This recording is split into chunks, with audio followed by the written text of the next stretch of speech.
Après, pour le 4 temps, les points positifs que je pourrais lui mettre, parce que le 2 temps, on a fait le tour. Point positif que je pourrais lui mettre pour le 4 temps, le bruit.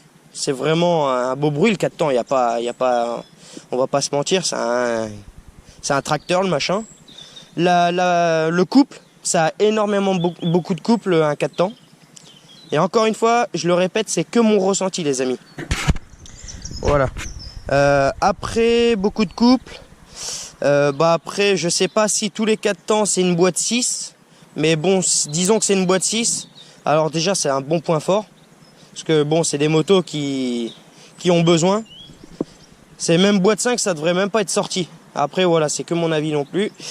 Après, le point fort sur le 4 temps, c'est la consommation, je dirais. Ça consomme. Mais voilà, tu sais que tu peux aller en balade, tu peux revenir, tu vas pas tomber en panne d'essence qu'avec ça. Bon, je sais que je peux venir... Avec un plein, je fais 3 heures. Voilà, déjà une balade de 3 heures, c'est déjà pas mal. Mais tu sais qu'au bout de 3 heures, c'est mort. Tu pousses. Du coup, voilà, point fort pour le 4 temps. Le point négatif, c'est le poids. Moi, je mettrais sur le 4 temps. Le poids, je trouve que c'est vachement lourd.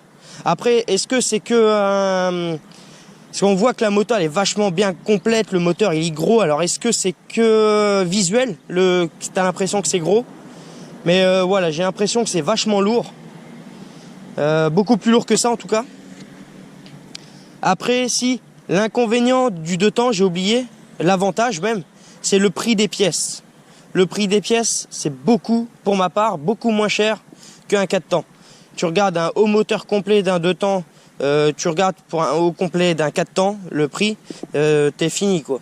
C'est plus du tout le même prix, même pour les pièces en général. Après, les gens diront, c'est un peu plus fragile, le 2 temps, où tu changes beaucoup plus rapidement les pistons qu'un 4 temps. Oui, peut-être, mais c'est pas fragile un 2 temps. Franchement, on m'a mis ça dans la tête avant, c'est ce que je croyais. Mais en fait, si tu fais, si t'as un moteur sain et comment je peux dire, bien réglé. La moto, tu peux lui mettre des bornes et des bornes, les avaler nickel. Faut juste l'entretien à jour, c'est tout ce qu'il lui faut. Le 4 temps, oui, c'est vrai que tu peux faire avec un piston, je pense, tu peux faire environ entre 80 et 100 heures. Tout dépend ce que tu fais, si tu fais de la balade, de la compète ou quoi que ce soit. Moi, je sais, là-dessus, je vais lui faire 30 heures. Bon, piston avec la pochette de joint au moteur, t'en as pour 150 € à peu près, en Vertex. Moi, c'est ce que je prends et ça marche très très bien. Point négatif, on revient sur le 4 temps. Qu'est-ce que je pourrais lui mettre? Je pense que j'ai pas grand-chose à lui mettre. Franchement, ça reste des bonnes bécanes, mais moi je partirais sur un 2 temps. Même pour ceux qui commencent, qui veulent débuter, les amis. Le 4 temps, ouais, je sais pas. Moi, le 2 temps, je le trouve vraiment facile à manier, vraiment. Vous voyez sûrement dans mes vidéos comment, je l'emmène la moto, ça va.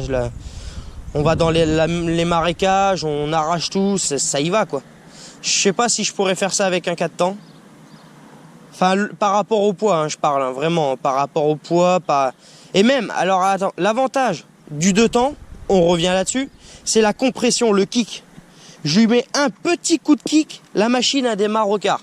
Un 4 temps, sans démarreur électrique, frérot, c'est à décider de pas démarrer. Bon courage, bon courage. Le 4 temps, c'est c'est affreux. C'est pour ça que je partirai pas sur un 4 temps. Parce que surtout, moi, je fais beaucoup de chemin de terre, de marécage, de boue, de ce que tu veux. Et quand t'es épuisé, qu'il faut que tu kicks, si tu cales, tu kicks, t'en peux plus. Mais là-dessus, regardez, je peux vous faire voir un test. La moto, elle est totalement froide. Totalement froide, on allume l'essence. Je peux toucher la ligne d'échappement, le moteur, ce que tu veux, elle est gelée. On va lui mettre le starter. Vous allez voir que la moto, on va essayer de pas tomber par contre, parce qu'elle tient sur le lève-moto. Et voilà. Et voilà, au quart de tour, le 2 temps. Voilà la joie du 2 temps. C'est la compression, franchement, tu peines pas, ça démarre. Je sais pas, ouais. Et par exemple, mon pote là qui va regarder sûrement la vidéo, Nathan, il a le 85 YZ 2014, il a le haut moteur, question piston 9 en Vertex. Il démarre tranquille, quoi. Il peine pas, au quart de tour à démarre. Mon pote, il a quoi? Il a 14 ans. C'est pour ça, franchement, pour ceux qui veulent débuter, Bah, la vidéo elle sera en plusieurs parties, je pense. Je préfère le préciser maintenant. Enfin, je pense que pour les tranches d'âge, pour ceux qui veulent commencer, on va donner des tranches d'âge entre, disons, entre 13 et 15 à 16 ans, tout dépend de la taille que tu fais. Vaudrait mieux partir sur un 85. Après, entre 16 ans et je peux vous dire quoi, 19, 20. Regardez, moi j'ai 21 ans, je m'amuse comme un fou. 19, 20, 21 ans, tu peux avoir ton petit 125 YZ. Je parle pas de la compétition, hein, je parle vraiment que pour nos balades ou ce qu'on fait, ce qu'on en fait. Et après 21 ans, tu dépasses 21 ans, tu vas jusqu'à 30 ans avec un 250, tu essayes de bien le manier. Et après ça, bah, tu pars sur un 450 ou ce que tu veux. J'ai l'impression qu'elle va tomber. Tu pars sur ce que tu veux, mais voilà, je pense que ça serait vraiment valable. Après, je sais qu'il y en a qui vont dire les dirt, les gars. Voilà, franchement, quand tu goûtes à une cross, les dirt, tu veux plus en entendre parler vraiment. Hein. C'est bizarre, mais c'est vraiment le cas. Enfin, la moto, là, dans mes vidéos, la dernière où c'est que je suis allé dans la boue, enfin, il y en a, ils ont kiffé, truc de fou. Et en plus, elle a fait pas mal de vues. Bon, c'est pas non plus 1 million de vues qu'elle a fait. Mais bon, franchement, j'aurais fait ça avec une dirt. Là, niveau le filtre à air, c'était fini. L'eau a rentré de là-dedans, la moto a calé, c'était fini, tu la redémarrais plus. Que là, la moto, on est passé dans l'eau, elle a calé, 3 coups de kick parce que bon, l'allumage il était mouillé, elle a repété direct. Parce que tout est étudié pour aller dans la merde. Franchement, il n'y a rien à voir. Il n'y a rien à voir. Et encore une fois, c'est que mon avis, je veux vraiment le préciser ça. Je pense que pour la vidéo là, comment choisir sa motocross, 2 temps vs 4 temps, moi je partirais vraiment sur un 2 temps. Même, je vous le conseille. Après, il y en a, ils préféraient peut-être le couple et tout d'un 4 temps. Chacun est libre, il n'y a pas de souci.